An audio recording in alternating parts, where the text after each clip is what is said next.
Warning, you may hear birds chirping throughout this video. So normally I don't really care about beauty community drama as I'm not a beauty guru, but I felt that this topic really needed to be talked about because it's not being taken as seriously as it needs to be. Honestly, it really scares me that people care more about vitamins than they care about James Charles being a pedophile. It is really scary, but anyway, let's talk about James Charles and what he's done wrong. If you're not familiar with the name James Charles, he's one of the largest beauty influencers online with just over 25 million subscribers. Recently, he's been accused of sexting multiple minors, around 20 actually. A few came forward and said that they faked it for clout, but there are still a lot that may still be true. He's been known to manipulate straight guys to experiment when it made them uncomfortable. The case is still the exact same with these minors he's presumably sexted, which is very concerning. A 16-year-old boy came forward on TikTok and said he and James were talking while James was choking his chicken, so to speak. He proceeded to send nudes to this boy, which the boy provided proof of. Okay, so trigger warning. I will be talking about grooming and James Charles, so if you get triggered by any of those, keep scrolling, but if not, watch this video, please. So last Wednesday on the 17th, James Charles snapped me on Snapchat. He added me back because I had snapped him a while ago, just like a fan to influencer conversation. I was excited because he's my biggest influencer-wise, and I've always looked up to him, so I was excited to get his message back. I don't have a lot of time, so I'm going to post proof of it right now. This is the notification that I got when he Snapchatted me first. And just for further proof, he deleted the chat. I don't know what he deleted, but that's me opening his Snapchat. I went into the bathroom, and I guess he saw the bathroom light, so he started making the conversation very sexual, and it made me really uncomfortable. And I'll post some of the stuff that he sent me now. You can't see it because it's blurry, because I took it on my iPad, because I don't want him to see that I screenshotted it, but I'll post it right now. He proceeded to send me explicit pictures of his body. More in part 2. So this is part 2 of the James Charles story. So after sending me that first picture of his body, explicitly, he sent me multiple after that, and I'll post them now. I was getting really uncomfortable, so I told him my age. I told him I'm 16. Meanwhile, he's 21. He's a grown man. And then he proceeds to say, oh, but I didn't even get to see meaning my body. And after telling him, no, I'm not gonna send it to you, he kept on asking for pictures and videos of body hair and me flexing and stuff. He proceeded to ask to FaceTime me, which I then said no to, and then I asked why. And this is what he said. It's sad to say that I can't even look up my biggest influence the same again. I've heard multiple stories about him doing this to people, but you never believe it until it happens to you. So now I'm a big believer of what James Charles does to other people, and it sucks because he has so much going for him, and he does this to himself. All I ask from TikTok is to try to boost this video as much. James released a follow-up statement on Twitter, which I will put up right here. Here, he denies ever grooming him and that from now on he will ask for an ID or a passport. By the way, why would you ever ask for an ID from someone? Why would you ever ask to see their ID? Because that is very valuable and sensible information. You can steal someone's information very easily that way. Why would you ever ask for someone's ID? If someone ever asked me for my ID, unless I'm signing up, if I'm applying for a job or something that's very, very, government legal stuff like that, I'm never going to give anyone my ID unless someone asks to see my picture that I know and I can trust. I'm never going to show anyone my ID. If you just want to know my age, I'll fucking tell you. I know that some people are lying about that, but you don't need to ask for an ID because you've been lied to. Just ask them, are you sure? Are you sure that you're the right age? Be honest with me. Just do that. Don't ask anybody for an ID, because that is just fucking stupid. Anyway, after this statement came out, another boy came forward and stated he was reached out by James back in 2019. Alright guys, so I've decided that I want to talk about the incident, and I'm going to tell you guys the exact full story since a lot of you guys are coming at me and you guys seem very confused, so here's the full story. So basically, when James was getting cancelled for the whole Tati Westbrook and Sam Cooke situation, I decided to reach out to him via Instagram DMs. I don't vividly remember what I said to him, but I did say something like, if you need to talk to somebody since you're experiencing all this, like, you can definitely talk to me about it. I also added that I was single. Anyway, so James responds to my DMs and he goes, he's not really looking for anything, but I'm cute. So I was like, okay, cool. As a normal person would do, I was like, here's my number if you change your mind. Then he told me to send a video of me introducing myself, so I did. So right after that, he asked me for my Snapchat and I gave it to him, so he added me. So basically, we started talking on Snapchat, and it didn't seem like he had any weird intentions. Like, we were getting to know each other, and he seemed pretty genuine, and he was actually really nice. So the first 2 days passed by, whatever, and the third day is where things started to get a little weird. Remember, he said that he wasn't looking for anything, right? So anyways, later on during that day, I went to the gym, and I posted a snap of me flexing, and he responded to my story saying daddy and babe. So I was like, So I found it a little odd that he started calling me baby and daddy, because it's like, you don't call your friends that, right? Anyways, I slid that under the rug and I was like, you know what, like, I don't care. Because I was looking to talk to somebody, so he called me that and I was like, yay, like, he likes me. So anyways, my best friend comes and she picks me up and she goes, oh, let's go to the bar. So I was like, okay.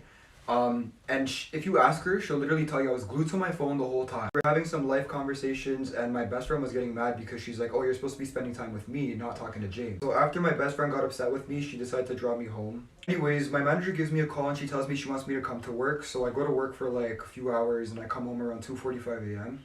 And then I realized that I forgot to respond to James' messages, so I was like, oh fuck. So I messaged him, and we're having a conversation on Snap, and he starts getting a little flirty, and I was like, let's just take it slow, but obviously he didn't want it. Anyways, he goes, send me a shirtless picture, and I was like, okay, whatever, I don't care, because I post that shit on my story, you know? So then he starts going, oh, send me pictures of your boxers, show me what you're wearing. And then he goes, let me see your armpits, and I was like, what? What? I didn't want to lose the opportunity to talk to him, so I just did what he said, because, like, I was still shocked that he messaged me, you know? So anyways, he screenshots a photo that I sent him and I was like, yo, why the fuck are you screenshotting my shit? And he goes, oh, it's not like I'm gonna do anything with it. And I'm like, if you're not gonna do anything with it, why are you screenshotting it? Anyways, things started to get really weird because he started to ask me for pics of this thing over here. And I was like, what the fuck do I do? Like, do I send it? I didn't know what to do. I know a lot of you guys were saying, oh, like, you could have blocked him, blah, blah, blah. But the thing is, like, when you're talking to somebody that you look up to, it's not as easy to do so. I did mention to him that I suffer from anxiety, depression, and that I said I came out of a very toxic relationship. He didn't seem to give a shit about that, and I feel like his biggest concern was how big my was. Anyways, after sending him a couple Snapchats, he started to question my confidence because I wouldn't send him a specific video that he wanted. After feeling uncomfortable, I did tell him that I wasn't going to send it, and he started to question my confidence, which I find very, very disrespectful. It's like, you should never question somebody's confidence because that could, honestly, I'm not going to lie, that specific thing that he said to me did kind of mess up my confidence. So a lot of you guys are forgetting the fact that I said, like I mentioned to him that I have anxiety. I told him I got out of a toxic relationship, and I even told him that I had depression. So he knew I was vulnerable. So obviously my vulnerable ass, I had to go with whatever he said because I didn't know what to do. I honestly didn't know what to do. I was so confused. I didn't know what to do. So at this point, I did start to suspect that he was using me for my nudes because going back to the me being vulnerable and me being in a toxic relationship, he didn't care about that. And I told him about my anxiety too, and he didn't care. So anyways, I started to feel like he was using me, and I was like, you know what, I'm going to document this shit because if I talk to anybody about it, they're not going to believe me. They're going to say you're lying.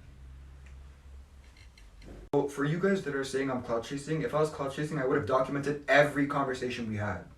Since we're running out of time, I'm going to create a part 6. I'm going to connect the puzzles for you guys because you guys are all confused. But I will prove to you guys right now that I didn't delete any messages. If you pause over here, it says 3:56 a.m., okay?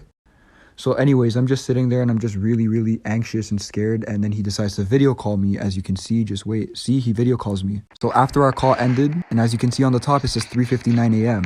That literally shows that I didn't delete any messages because he literally says that he can't talk, but he could text if you read it right there. Now I'll tell you the conversation that we had on the phone. Anyways, I hope I cleared that part up for you guys because there was like 500 of you people saying that I deleted my messages when I didn't, and I just proved that I didn't. So I noticed that when I didn't want to do what he said, he started to give me attitude, and I told him, I literally said to him, I'm tired, I need to sleep. It's like 4 a.m. and I said that my parents are going to wake up, I need to sleep, and he didn't care. Like, he kept putting that under the rug. He's like, yo, go to the bathroom, do this, do that.